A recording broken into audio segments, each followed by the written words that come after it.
Good evening everybody, कैसे हैं आप सभी। एग्जाम में आप सभी का स्वागत है। मैं अवनीश। चलिए स्टार्ट करते हैं आज की क्लास। थोड़ा लेट हो गया हूँ मैं क्लास बनाने के लिए वाली। 75 डेज चैलेंज चलता रहेगा और जल्दी आप 3 सब्जेक्ट कंप्लीट करने वाले हैं, आपको पता है। मैं आपको यहाँ पे इन्फॉर्मेशन देने आया हूँ कि जो आपको कल करना है या आप रात में भी आप कर रहे होंगे कंप्लीट, वो 3 टॉपिक मैंने आपको यहाँ पे दिए थे। ये आपका 9वां दिन है, ठीक है। दिस इज 9 डे, 9वें दिन की हम बात कर रहे हैं। तो यहाँ पे मैं बात करूँ सॉइल मैकेनिक्स, तो मैंने सबसे इंपॉर्टेंट टॉपिक आपको यहाँ पे दिया है सैलो फाउंडेशन। जितना आपने अब तक पढ़ा है सॉइल मैकेनिक्स में वो एक तरफ है और सैलो फाउंडेशन एक तरफ है। एग्जाम में सबसे ज़्यादा क्वेश्चंस आपके फाउंडेशन से बनेंगे, वो भी शैलो वाले से। बहुत सारे टॉपिक्स हैं इसके अंदर।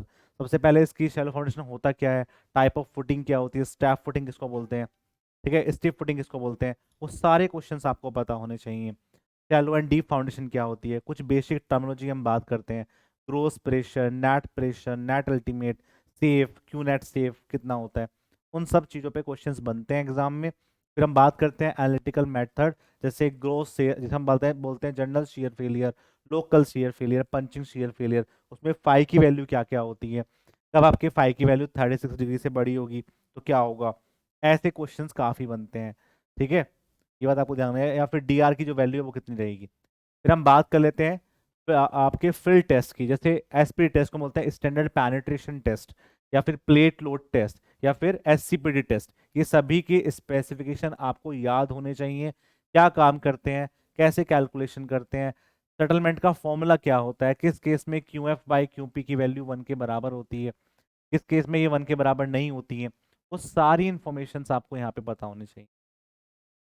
तो we are describe this permissible settlement, आपको साथ में पता होना चाहिए कि कौन कौन सी किले में यदि आइसोलेटेड फुटिंग है तो क्या होगा, कंबाइंड फुटिंग है तो क्या होगा, राउट फाउंडेशन है तो क्या होगा, उस केस में कितना कितना सेटलमेंट होता है।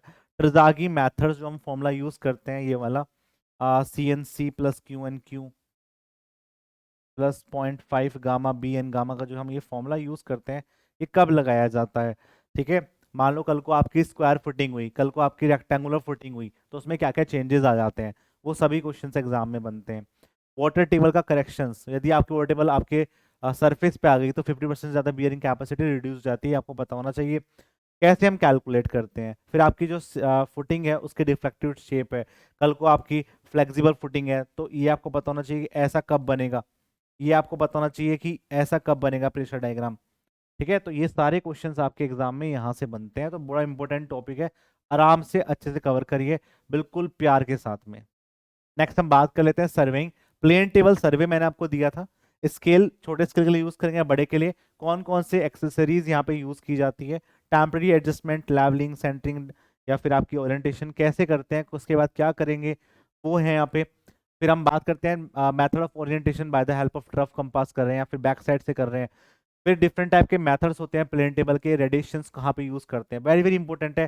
कि मान लो कल को इनएक्सेसिबल एरिया हो गया तो उसके लिए कौन सा यूज करेंगे।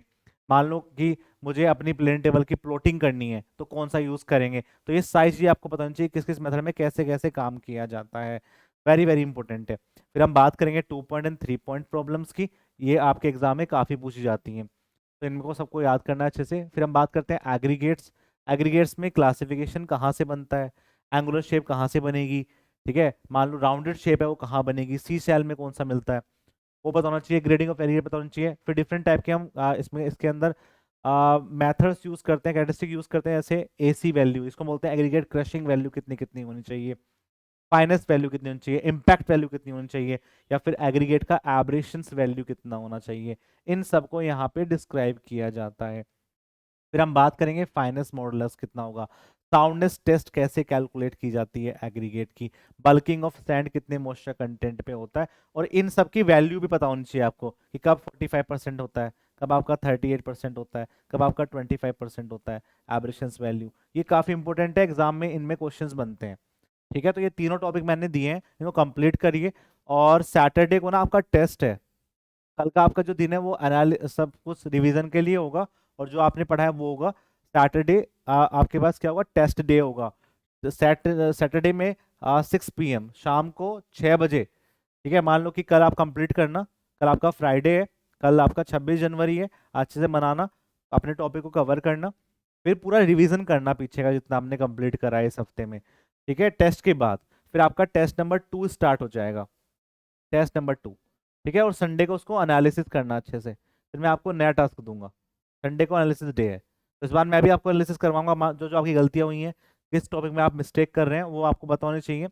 तो सारा सारा जो टॉपिक हमने पढ़े हैं इस हफ्ते, उसको कंप्लीट करिए, ठीक है। और उसको रिवाइज करिए, और सैटरडे को टेस्ट दीजिए 6 PM, सबका स्टार्ट हो जाएगा। सैटरडे को टेस्ट देना है, और संडे को उसको एनालिसिस करना है कि कहाँ पे दिक्कतें हो रही है, किस टॉपिक में ज़्यादा क्वेश्चंस गलत हो रहे हैं, ठीक है भाइयों। तो ये तरीके हैं कि भाई रिवीजन बहुत जरूरी है, जितना आपने पढ़ा है उसका रिवीजन बहुत जरूरी है। तो यदि जिन बच्चों ने एनालिसिस नहीं करा है उनको करना चाहिए टेस्ट 1 का, उससे आपको फायदा होगा। और ऐसे करते करते एक क्लास और बची हुई है, एक टास्क और बचा हुआ है, और आपके 3 सब्जेक्ट कंप्लीट हो गए। ये मानो कि जनवरी में 12 दिन के अंदर, 12 या 13 दिन के अंदर आपने 3 सब्जेक्ट कंप्लीट करे हैं। तो ये आपके लिए बहुत अच्छी चीज़ें हैं, अपॉर्चुनिटी है कि आप इस टास्क को पूरा कंप्लीट करें। और आपको कोई डाउट आ रहा है, कहीं पे दिक्कतें आ रही है, तो आप उससे पूछ सकते हैं, ठीक है गाइस। मिलते हैं फिर आपकी नेक्स्ट क्लास के अंदर। ऐसे ही जारी रखिए, 75 डेज तक पूरा चलना है, बीच में ऐसा नहीं कि छोड़ देना है। छोड़ोगे तो भाई खराब चीज़ें आपकी होंगी, और जहाँ से छूट गया उसको छोड़ के आगे बढ़ जाओ बस, ठीक है। ऐसा नहीं कि हमसे तो पीछे छूट गया तो हम आगे नहीं करेंगे, नहीं। जहाँ से भी आपका स्टार्ट हो रहा है, आपको मान लो कि परसों से आपका नया सब्जेक्ट स्टार्ट होगा, इन्वायरमेंट स्टार्ट होगा, तो आप वहाँ से पकड़ लीजिए, वहाँ से आपके 3 सब्जेक्ट कंप्लीट कर लीजिए, ठीक है। और बीच बीच में हम आपके रिवीजन के फॉर्म में टेस्ट कराते रहेंगे, जिससे कि आप पीछे चीज़ें ना भूलें, ठीक है भाइयों। और नॉन टेक को पढ़ना जरूरी है, नॉन टेक पढ़िए। मैं आपको कुछ कुछ टॉपिक्स के नाम बताऊंगा जल्दी, कि जिन जिन टॉपिक्स पे आप काम कर सकते हैं। और रीजनिंग का एक टेस्ट जरूर लगाना है रोजाना, उससे आपकी जो रीजनिंग है वो स्ट्रॉन्ग हो जाएगी। मिलते हैं फिर आपकी नेक्स्ट क्लास के अंदर, तब तक के लिए बाय बाय। जय हिंद, जय भारत।